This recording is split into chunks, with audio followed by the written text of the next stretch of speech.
महेंद्र पर्वत के छोर पर वो दुनिया जिसे हम जानते हैं बस खत्म हो जाती है।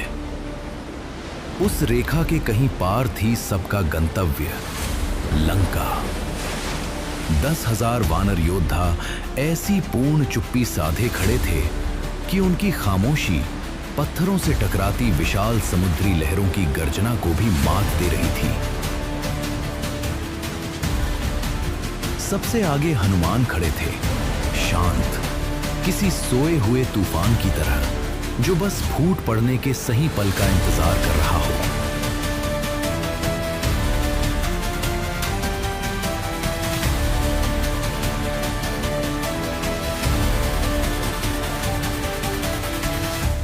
हनुमान के ठीक बगल में जांबवान खड़े थे, जो उन्हें उनकी असीम शक्तियों और लंका तक पहुंचने की उनकी सामर्थ्य को याद दिलाया। सेना पर अपनी भारी दृष्टि डालते हुए हनुमान प्रार्थना की मुद्रा में घुटनों के बल बैठ गए और उनके होठों से बस एक ही नाम निकला, राम। वे उठे और फिर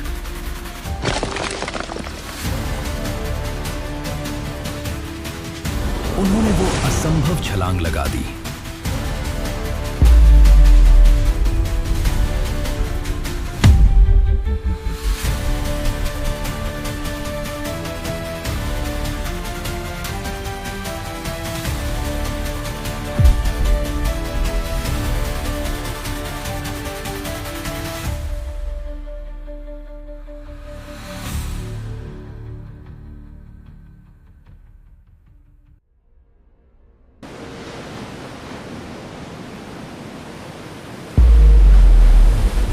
खुले सागर के ऊपर हनुमान तेजी से आसमान में उड़ते हुए आगे बढ़े।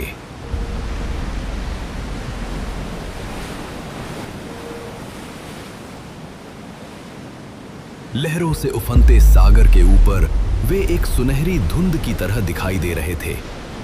उनके नीचे समुद्री जीव सतह पर आकर उन्हें गुजरते हुए देख रहे थे। अंततः लंका के सुनहरे शिखर हनुमान की आंखों के सामने प्रकट हो गए।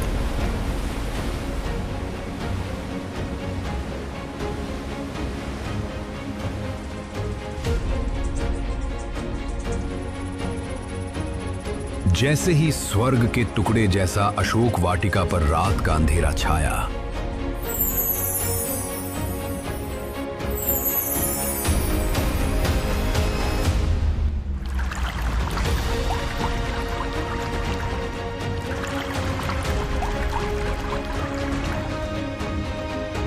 हनुमान अपने आकार को छोटा करके एक वृक्ष में छुप गए। अशोक वाटिका के ठीक बीच में एक पवित्र वृक्ष के नीचे माता सीता एक बंदी के रूप में बैठी थी।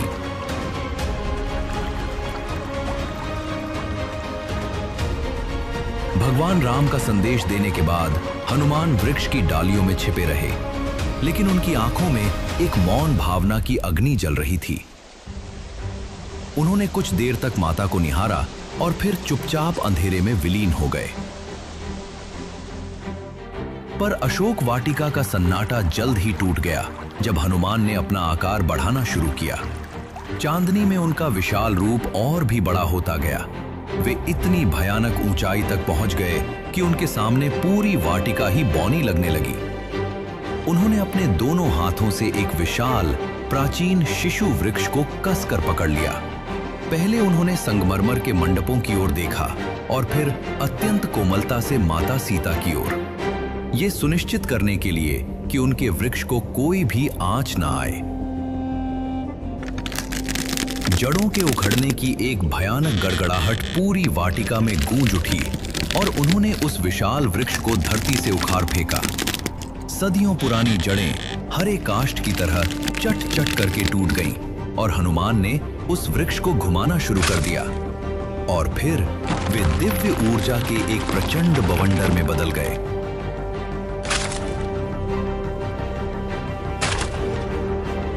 उन्होंने संगमरमर के मंडपों को तोड़कर सफेद धूल के बादलों में बदल दिया और उस सुंदर सजी वाटिका को तोड़ फोड़कर लकड़ी के टुकड़ों से भरे एक वीरान मैदान में तब्दील कर दिया।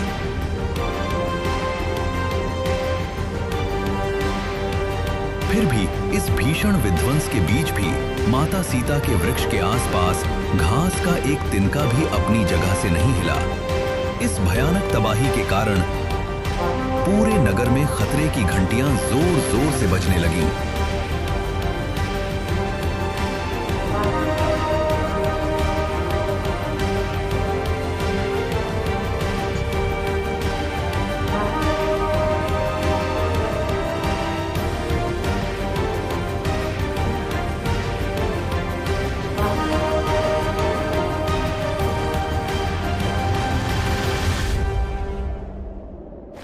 खतरे की घंटियां बजने के बाद 80,000 किंकारा राक्षसों की एक काली लहर दरवाजों से उमड़ पड़ी। उनके हाथों में लोहे के गदे और भाले थे और उनमें उन योद्धाओं जैसा आत्मविश्वास था जिन्होंने देवताओं को भी जीत लिया हो।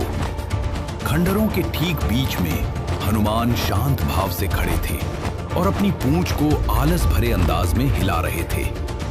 हनुमान ने नीचे झुककर अपना गदा उठाया और फिर उन्होंने अपना आक्रमण शुरू कर दिया। हनुमान ने किसी साधारण योद्धा की तरह लड़ाई नहीं लड़ी। वे तो मानो खुद एक तूफान की तरह आगे बढ़े। ठीक उसी पल जब किंकारा राक्षस अपनी विशाल संख्या के साथ उन्हें चारों ओर से घेरने में कामयाब हुए ही थे, राक्षसों के शरीरों का वो विशाल समूह बाहर की ओर बिखर गया। हनुमान उस खाली जगह के ठीक बीच में अकेले खड़े थे। जो किंकारा राक्षस बच निकले वे मुड़े और रात के अंधेरे में भाग खड़े हुए।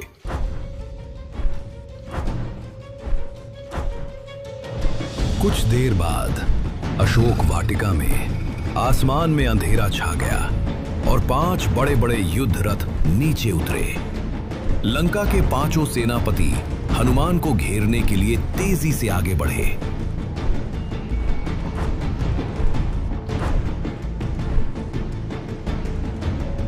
जब सेनापतियों ने एक साथ तीर चलाए तो हवा अचानक तीरों से भर गई।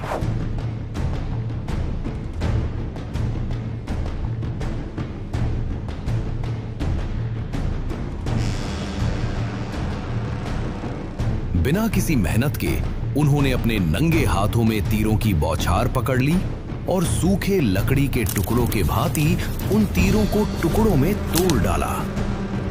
वायुपुत्र यही नहीं रुके।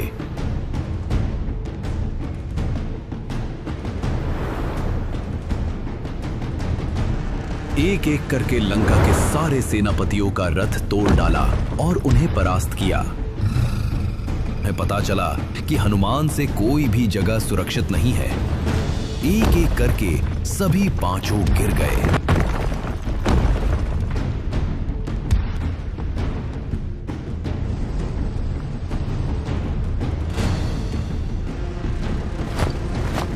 सेनापतियों के पतन के बाद अशोक वाटिका का माहौल बदल गया, जिससे बचे हुए राक्षसों ने खतरे को भांपते हुए पीछे हटना शुरू कर दिया। एक सुनहरे रथ पर सवार होकर राजकुमार अक्षय कुमार वहां पहुंचे। हालांकि वे रावण के सबसे छोटे पुत्र थे और अभी पूरी तरह से बालक ही थे, फिर भी वे एक अनुभवी योद्धा की सहज कुशलता के साथ अपना धनुष संभाले हुए थे। हनुमान सीधे खड़े हो गए और जिज्ञासा तथा सच्चे सम्मान के भाव के साथ राजकुमार को नीचे उतरते हुए देखने लगे।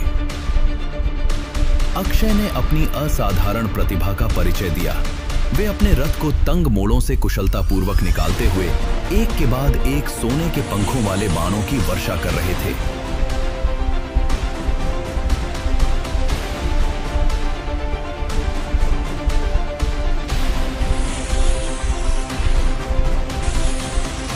पहला बाण उनके कंधे को छूता हुआ निकला और उससे खून बहने लगा। अगला बाण हनुमान के गाल पर एक गहरा निशान छोड़ गया।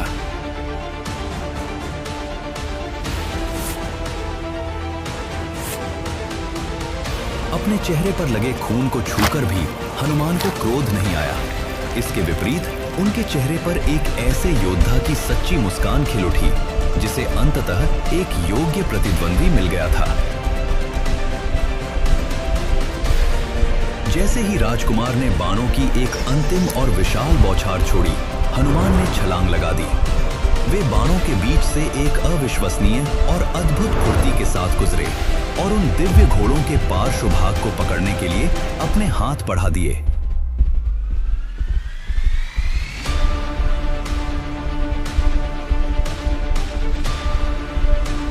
और उसे जमीन पर जोर से पटक दिया। जब चारों ओर फिर से सन्नाटा पसरा तो हनुमान उस शांत होते हुए मलबे के बीच खड़े थे। उन्होंने अभी अभी लंका के सबसे छोटे राजकुमार को पराजित किया था।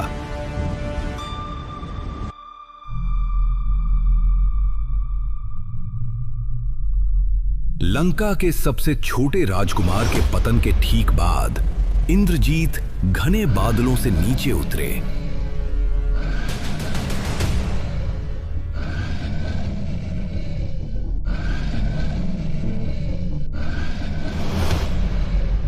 उन्होंने हनुमान को एक देवता की तरह ठंडी और पैनी नजरों से आका। हनुमान ने इंद्रजीत में एक असली खतरा पहचाना। जल्द ही हवा में एक जानलेवा धनुष की प्रत्यंचा की गूंज भर गई जब 5 तीर हवा में ही 5000 तीरों में बदल गए। हनुमान ने उन तीरों को झटक कर दूर कर दिया। जैसे ही हनुमान वार करने के लिए कूदे, इंद्रजीत ने अपनी माया में महारत दिखाई। वो वार से बचने के लिए पलक झपकते ही गायब हुए और तुरंत फिर से प्रकट हो गए। सबसे पहले इंद्रजीत ने नागपाश चलाया। हनुमान ने अपना आकार बढ़ाकर एक मंदिर के शिखर जितना विशाल कर लिया। फिर वो सिकुड़कर एक अंगूठे जितने छोटे हो गए। अंत में हनुमान ने एक विशाल खंभा इंद्रजीत की ओर फेंका, जिसे इंद्रजीत ने एक ही तीर से मारकर बारीक सफेद रेत में बदल दिया।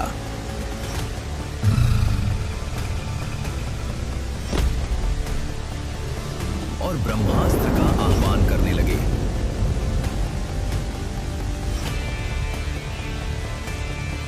वो जानते थे कि रावण के राज सिंहासन तक पहुंचने के लिए उन्हें पहले इन बेड़ियों को स्वीकार करना होगा।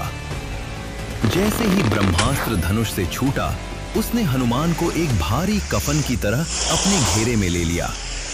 जैसे ही पूरे ब्रह्मांड का भार उन पर आ पड़ा, हनुमान ने जानबूझकर एक कराह भरी और घुटनों के बल जमीन पर बैठ गए। इंद्रजीत ने तुरंत हनुमान को बंदी बना लिया और उन्हें पहरेदारों के हवाले कर दिया।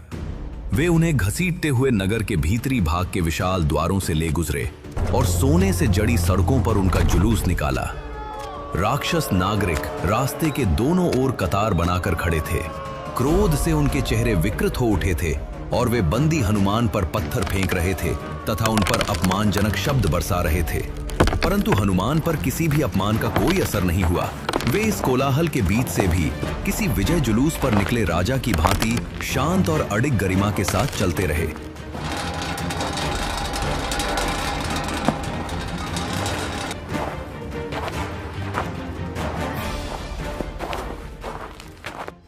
लंका के किले के अंदर रावण का सभा कक्ष था।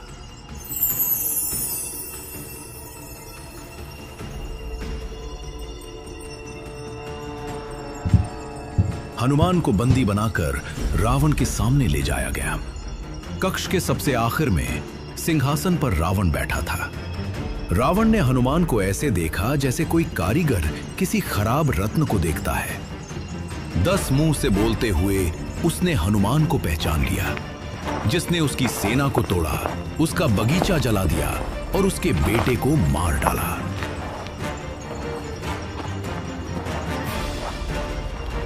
जब रावण ने उनका मजाक उड़ाया, ये कहते हुए कि लंका में उनकी कोई जगह नहीं है और ना ही कोई आवाज है, तो हनुमान ने उन्हें पलट जवाब दिया कि अगर कोई जगह नहीं दी गई तो वो खुद अपने लिए एक जगह बना लेंगे।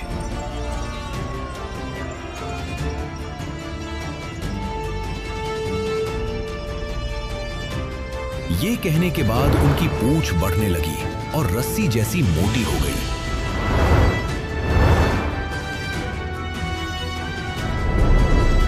और फर्श पर एक घुमावदार मीनार बन गई। हनुमान ढेर के साथ उठे, तब तक चढ़ते रहे जब तक कि वो 10 सिर वाले राजा से एक सिर ऊपर नहीं बैठ गए। अपनी याद में पहली बार रावण को किसी और की आंखों से मिलने के लिए ऊपर देखने पर मजबूर होना पड़ा। अंततः हनुमान ने अपना संदेश दिया कि रावण माता सीता को भगवान राम को लौटा दे, नहीं तो बर्बादी का सामना करे। यह सुनकर रावण तुरंत गुस्से में आ गया। उसने अपने पहरेदारों को आदेश दिया कि हनुमान की पूंछ को कपड़ों में लपेटे, उसे तेल में भिगो के उसमें आग लगा दे।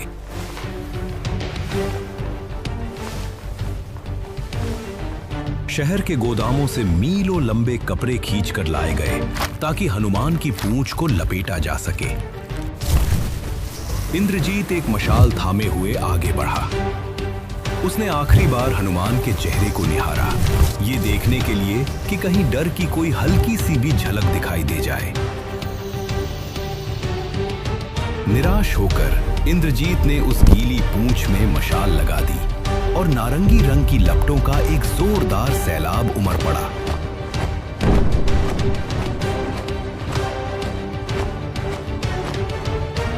हनुमान ने उस जलती हुई आग के ठीक बीच में देखा और एक गहरी सांस ली।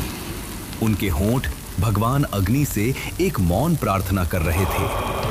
पल भर में ही वे लपटें उनकी त्वचा के लिए ठंडी हो गईं, ठीक वैसे ही जैसे गुनगुना पानी हो, और आग ने उनके सुनहरे रोंग को छुआ पर उन्हें जरा भी नहीं जलाया। हनुमान ने अपनी आंखें खोली और उस शहर की ओर देखा जो उन्हें तोड़ देना चाहता था। हनुमान ने अपनी जंजीरें तोड़ डाली और अपनी जलती हुई पूंछ के साथ शहर की ओर छलांग लगा दी। उन्होंने सभा भवन की कड़ियों को तोड़ गिराया और एक ऊंची खिड़की से बाहर निकल आए। वे महल से छलांग लगाकर सेनापतियों की ऊंचे गुंबदों वाली हवेलियों तक पहुंचे और अपने रास्ते में आने वाली हर चीज को जलाकर राख कर दिया।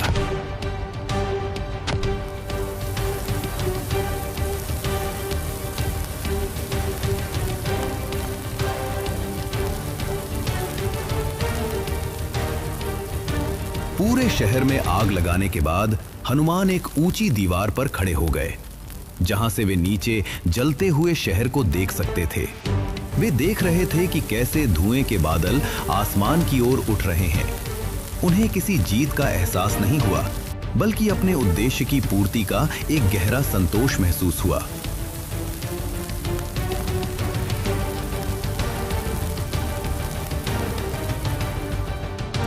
जैसे ही लंका के तट पर भोर हुई, हनुमान जल के किनारे पहुंच गए। उन्होंने अपनी जलती हुई पूंछ को सागर के जल में डुबो दिया।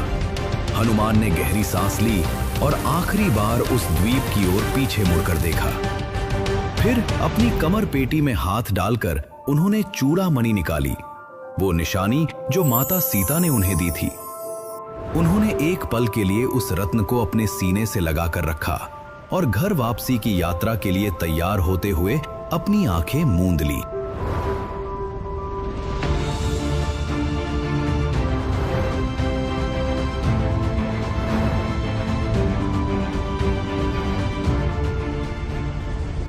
मुख्य भूमि पर वानर शिविर के छोर पर श्री राम खड़े होकर दक्षिणी क्षितिज की ओर देख रहे थे।